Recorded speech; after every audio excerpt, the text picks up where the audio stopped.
A paz do Senhor, queridos, amados irmãos, vocês que sempre estão aqui nos assistindo nessas madrugadas, gravando mensagens da parte de Deus para a sua vida. Especialmente hoje, no vídeo anterior, eu falei sobre a salvação.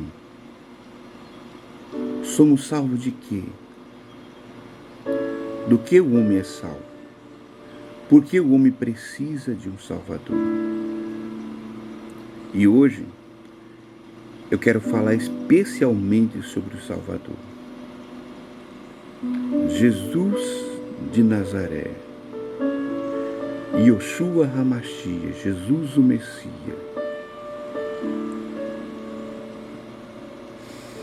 Aquele que veio ao mundo com um propósito: desfazer as obras de Satanás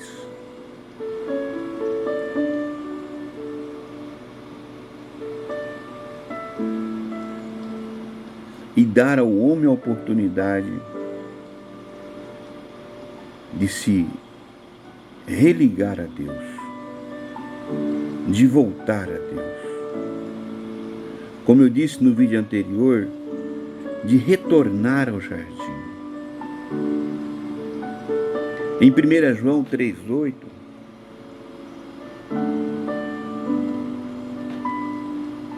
João capítulo 3, versículo 8, vai dizer que aquele que comete pecado é do diabo. E vai dizer que o diabo ele peca desde o princípio. Mas por essa razão e para isso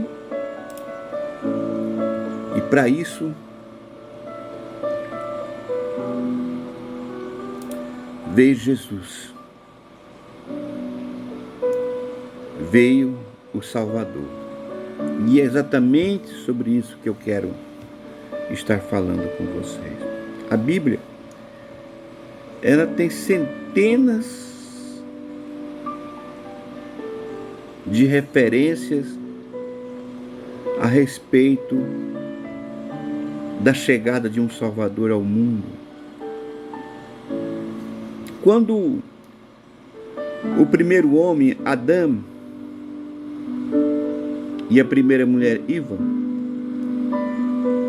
pecaram, e como consequência desse pecado foram expulsos do paraíso,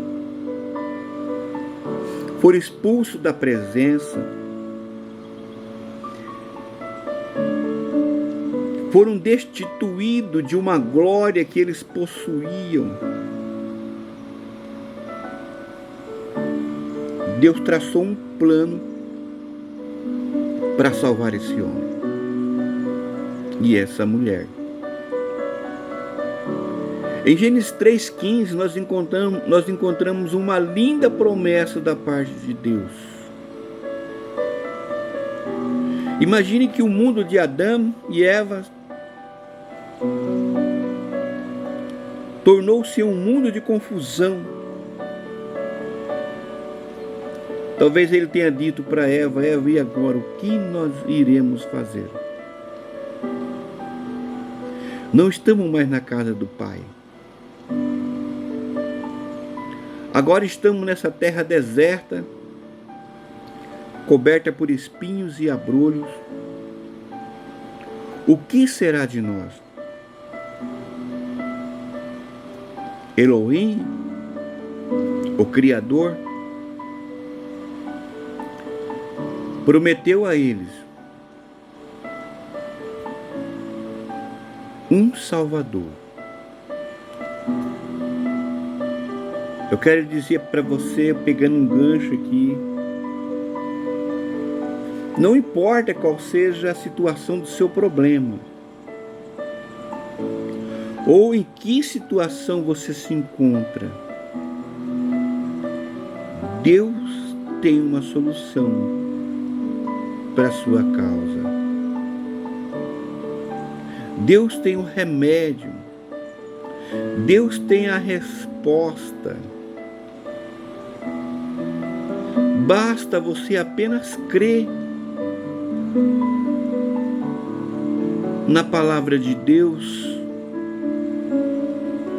e buscar a resposta, a cura, a solução por intermédio de Deus e a sua palavra.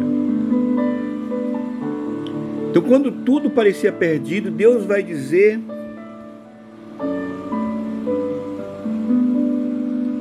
no livro de Gênesis, capítulo 3:15, essa promessa: e porém inimizade entre ti e a mulher. Está falando sobre a serpente, aquela que enganou a Eva. O Senhor está fazendo um acerto de conta. Ele diz: eu vou colocar inimizade entre você e a mulher, e entre a tua semente e a sua semente. É preciso entender aqui que essa mulher a quem Deus se refere é Eva. Mas é preciso tomar um conhecimento espiritual sobre esse texto. Esse texto ele vai falar claramente da semente da mulher e da semente da serpente. Ele vai falar claramente dos descendentes da mulher, do filho da mulher e também dos filhos e descendentes da serpente. E quem seriam os descendentes e os filhos da serpente? Seriam aqueles que cometem pecado. E quem seriam aqueles que são classificados por Deus como a semente da mulher? Aqueles que seriam perseguidos por Satanás. Aqueles que seriam perseguidos pela serpente. A tentativa de pervertê-los e fazer com que eles saíssem da presença de Deus.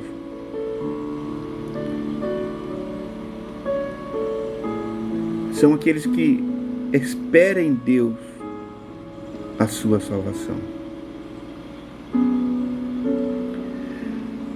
Mas a promessa que Deus faz está na sequência do texto, que diz assim: esta te ferirá a cabeça. Está dizendo para a serpente: da mulher vai nascer alguém que vai esmagar a sua cabeça, vai desfazer as tuas obras, e a única coisa que você vai poder fazer é ferir o calcanhar dele. Então, desde que Adão e Eva foram expulsos do paraíso, eles estavam esperando alguém que pudesse reconduzi-los ao jardim. Alguém que pudesse fazer com que eles voltassem novamente à presença. Alguém que pudesse restabelecer, restituir a primeira glória. Fazer com que eles voltassem ao estado primitivo. Ter um recomeço. Ter a presença de Deus novamente. E esse sentimento de ter um Redentor, de ter alguém que fizesse com que aquela família retornasse à presença de Deus novamente, foi repassado de geração a geração, e todos os povos aguardavam ansiosamente a vinda de um Salvador, de um Redentor, de um Remidor, de alguém que pudesse reintroduzir o homem novamente na presença do Criador, na presença do Eterno, na presença de Hashem.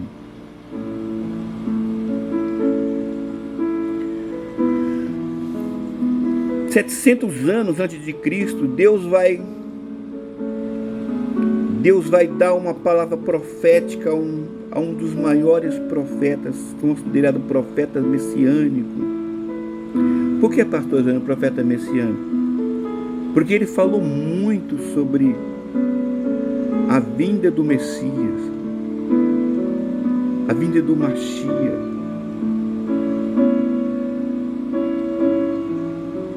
E no capítulo 43, ele vai trazer em detalhes um pouco da obra que seria realizado pela semente da mulher, por aquele que esmagaria a cabeça da serpente, por aquele que despojaria todo o mal e restituiria o homem à sua condição original, a condição sem pecado. Quero abrir um parênteses aqui. Eu vou gravar um vídeo sobre o pecado, o que é o pecado. Vou falar sobre tipos de pecado. Não perca, tá? Permaneça comigo até o final. Estamos aqui falando um pouquinho sobre o Salvador. Então vamos ler aqui em Isaías 53, o profeta messiânico. Ele, 53, versículo 3 a seguir, ele vai falar sobre algumas particularidades, algumas características sobre o Salvador. Olha só. O Salvador seria um homem desprezado, rejeitado entre os homens, homem de dor experimentado nos trabalhos. Então, já começa a dizer que o Messias, o Cristo ungido, ele seria um homem comum,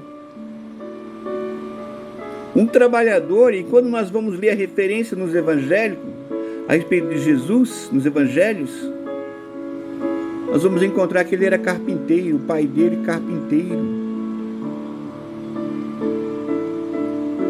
Homem experimentado, que tinha experiência, porque ele vai começar o seu ministério aos 30 anos. Homem de dor. E o texto ainda vai revelar mais algumas coisas, olha só. E como de quem os homens escondiam o rosto, ou seja, ninguém, as pessoas nos tempos de Jesus não estavam nem aí para ele. Ele não se destacava, não era alguém que se destacava no meio da multidão. Olha o que o profeta vai acrescentar. Era desprezado e não fizemos dele causa alguma.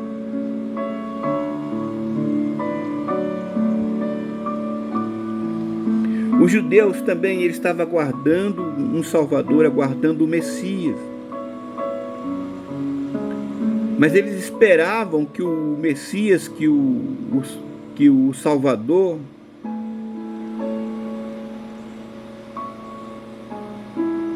fosse alguém que se destacasse na multidão.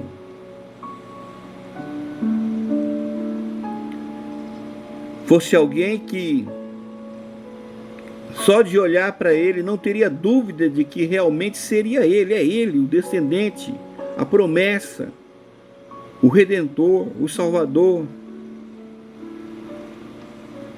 Eles esperavam que Jesus Cristo viesse montado num cavalo como um príncipe, descendesse de uma linhagem nobríssima, nobre, descendente da tribo de Judá. Assim como era Davi, os grandes reis de Israel descenderam de Judá, da tribo de Judá. Então a ideia de receber um Salvador, um homem comum, um homem que não tinha aparência,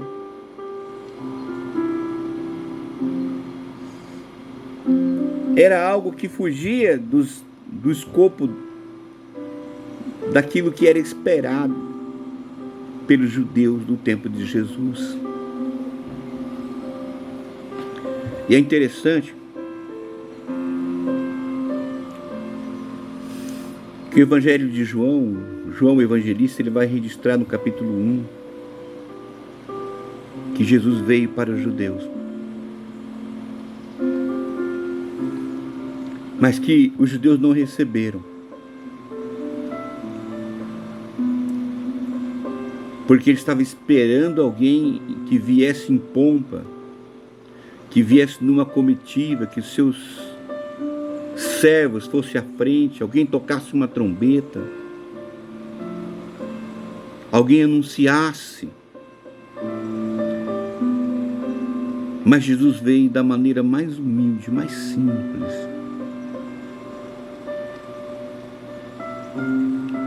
E a rejeição de Israel possibilitou a adoção dos gentios. E João vai escrever sobre isso, dizendo assim: mas a todos o quanto receberam, deu-lhes o poder de serem feitos filhos de Deus.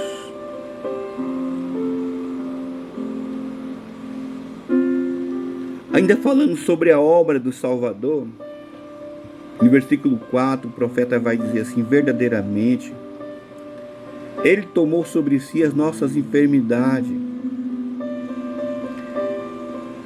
e as nossas dores levou sobre si, e nós o reputávamos por aflito, ferido de Deus e oprimido.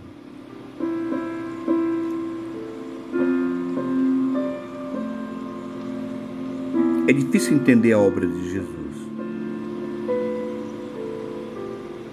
mas Isaías vai ainda reforçar que ele foi ferido por causa dos nossos pecados, das nossas transgressões, e ele foi castigado por causa da nossa iniquidade. E o castigo que ele levou, que nos traz a paz hoje, estava sobre ele.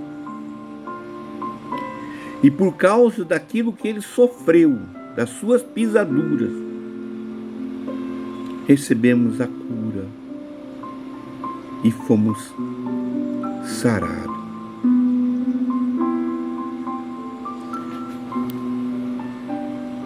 Eu quero que você entenda uma coisa.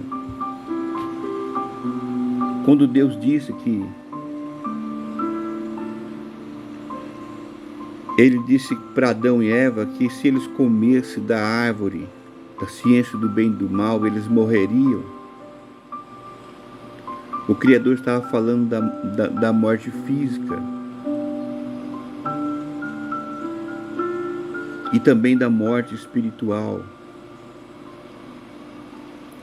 Lembrando vocês que a matéria, o corpo, está lá em Eclesiastes, capítulo 12, versículos 6 e 7. Diz: um dia ela voltará ao pó como era, o homem foi criado do pó da terra, ele vai voltar ao pó, mas o espírito voltará a Deus. A alma se apresentará diante do Criador. E talvez você diz assim: mas eu não entendo nada disso. Você vai se apresentar diante de Deus um dia. Iremos nos apresentar diante do Senhor um dia.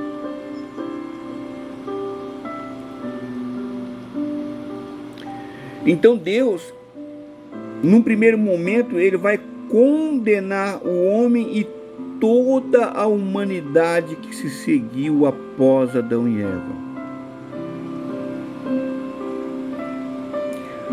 Porque ele intenta não só condenar, mas também a castigar, porque o pecado, a desobediência, ela nos coloca debaixo de maldição.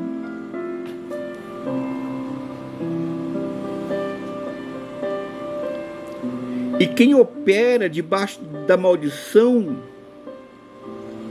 do homem é o diabo, é Satanás. E aqueles que o acompanham, os demônios. Quando uma pessoa ela escolhe pecar deliberadamente, sim, porque pecar é uma escolha. Quando ele escolhe pecar deliberadamente, ele vai atrair sobre si maldições. Porque o pecado, diz a Bíblia, que nos afasta de Deus, causa uma divisão entre nós e Deus. E por essa razão a nossa vida muitas vezes vai de mal a pior.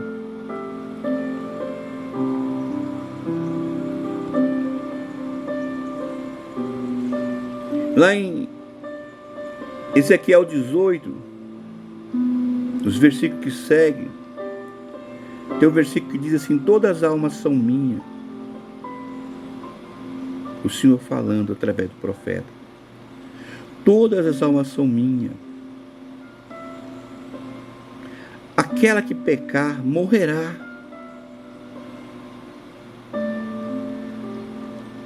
E Deus não pode voltar atrás da sua palavra.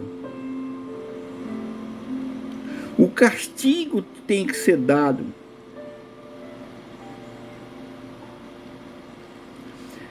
Mas se aquele que peca tem que morrer, e quem é que não? E aquele que não pecar? Aquele que não pecar terá direito à vida eterna. Mas a Bíblia diz que todos os homens pecaram. Mas teve um homem que não cometeu pecado algum. Esse homem, por não ter pecado, ele merecia a vida. Ele conquistou o direito de viver. Então, para a gente entender o trabalho do Salvador, nós encontramos na seguinte situação: um homem condenado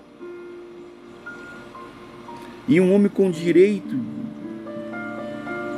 de ter uma liberdade.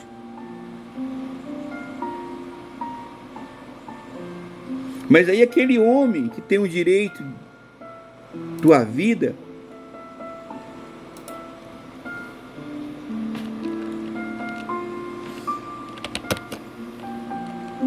ele vai propor uma troca a Deus.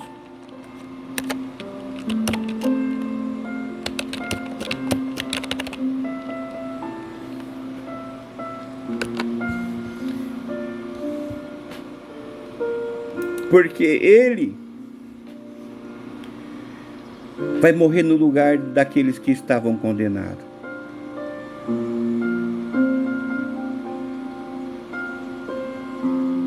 Então Deus vai cumprir em Jesus Cristo toda a lei. Você imagina um justo morrer pelo injusto? Um homem livre morrer por um homem condenado? Porque Deus simplesmente não poderia dizer assim: olha, eu não vou mais castigar vocês. Não, meus amados, Deus não é como nós. Ele não pode voltar atrás com a sua palavra. Ele teria que cumprir.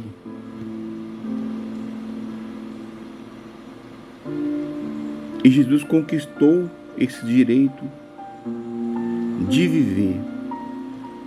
Mas olha o que está escrito no Evangelho de João.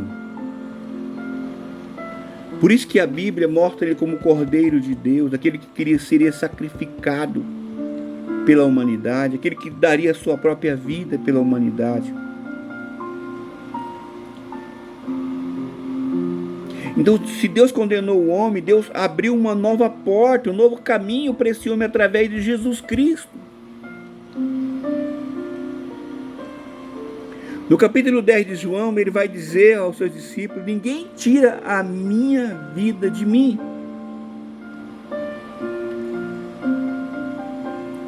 Mas eu a dou pela minha própria vontade. Eu estou sendo voluntário nisso. E olha o que ele vai dizer: tenho o direito de dá-la e de tornar a recebê-la. É meu direito de dar a minha vida. Pois foi isso que o meu Pai me mandou fazer.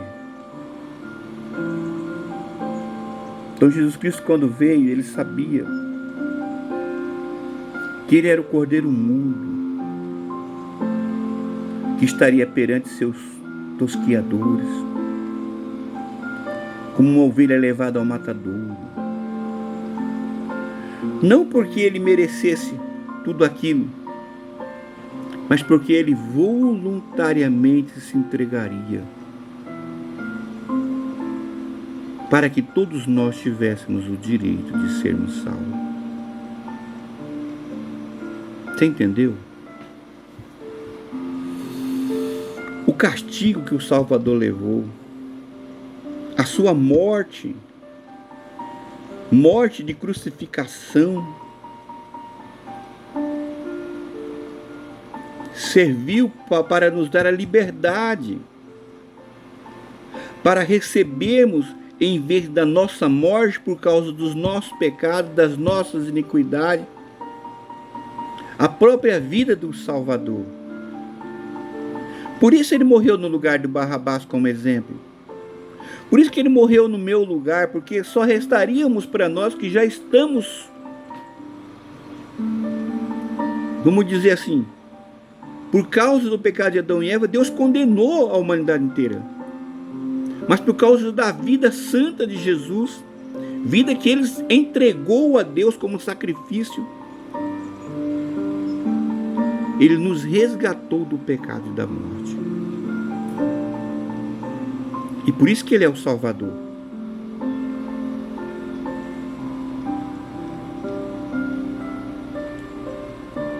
Imagine uma pessoa que está morrendo afogada em alto mar. Na última hora, alguém aparece para ele e diz assim: tenha calma, estou aqui e vim para te salvar. E aquela pessoa joga a essa pessoa que está nas últimas um colete de vida, pula na água, coloca ali o colete de vida, estabiliza, acalma ele e vai conduzi-lo até a praia. Chegando na praia, aquele homem debilitado, aquele homem que já talvez tomou alguns litros de água salgada, ele precisa de cuidado, ele precisa ser estabilizado, e aí ele vai ficar sob os cuidados de um SAMU, de um grupo especializado de socorrista, de alguém que vai poder curá-lo de todas as feridas. E é assim. E você precisa entender que você precisa de um Salvador. Porque senão vai viver debaixo da maldição, vai viver debaixo da condenação.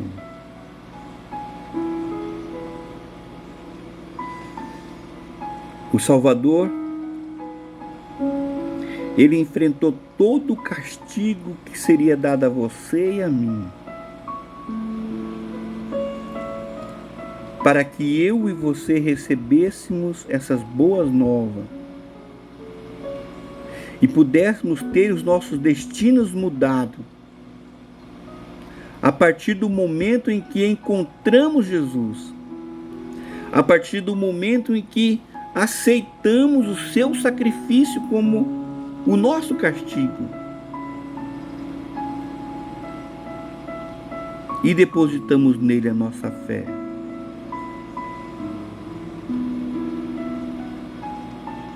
Jesus veio há 2000 anos atrás, morreu numa cruz.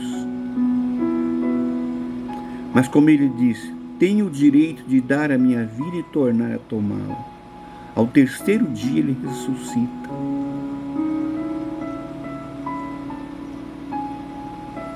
E por um bom período ele permanece entre os seus discípulos e depois ele é levado aos céus.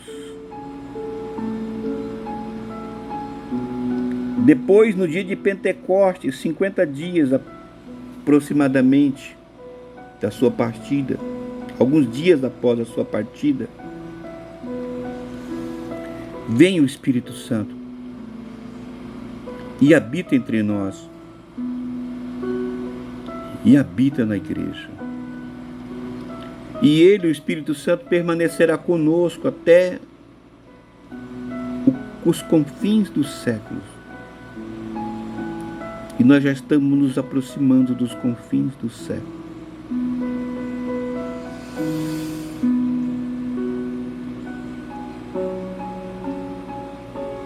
E para onde você vai passar a eternidade? Você vai permanecer no pecado? Você vai permanecer debaixo da maldição? Ou você vai querer mudar de vida? Você vai querer experimentar uma vida com Deus restituída, agora nesse presente, e a vida eterna no futuro?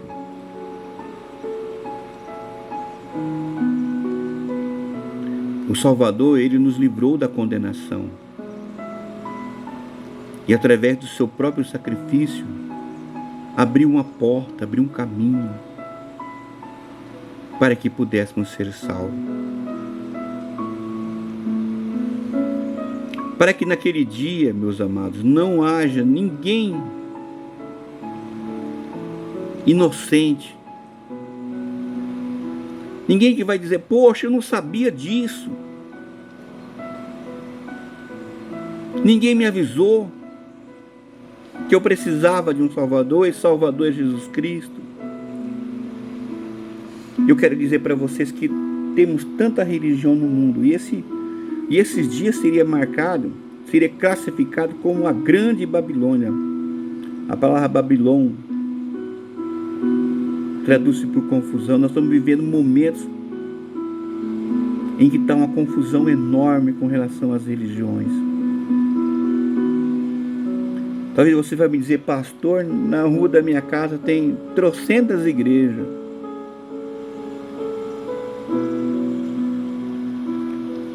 Qual é a verdadeira? Qual é a certa?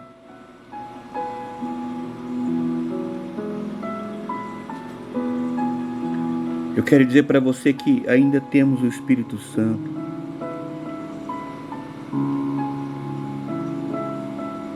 A igreja são aquelas pessoas que vão cuidar de você depois de você ter sido salvo de um afogamento. Então você é tirado do mar pelo Salvador e é entregue na mão do socorrista. É para isso que existe a igreja. E se você ouviu essa palavra tocou no seu coração e você quer aceitar Jesus como seu suficiente Salvador,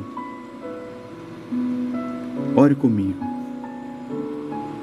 Senhor Jesus, eu te aceito como meu único e suficiente Salvador. Eu não quero mais viver debaixo da maldição. Eu não quero mais viver uma vida de inimizade. Eu quero voltar ao jardim. Eu quero voltar à casa. Eu quero voltar à tua presença.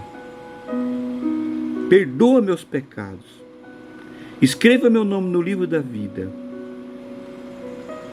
e me transforme numa nova criatura. Deus os abençoe por ter estado conosco aqui até nessa hora. E que você tenha um excelente dia. Eu sei que o tempo é muito pouco para a gente falar do conteúdo tão rico, tão importante. Mas que o Espírito Santo possa completar toda a obra na sua vida. A paz do Senhor. Fique com Deus.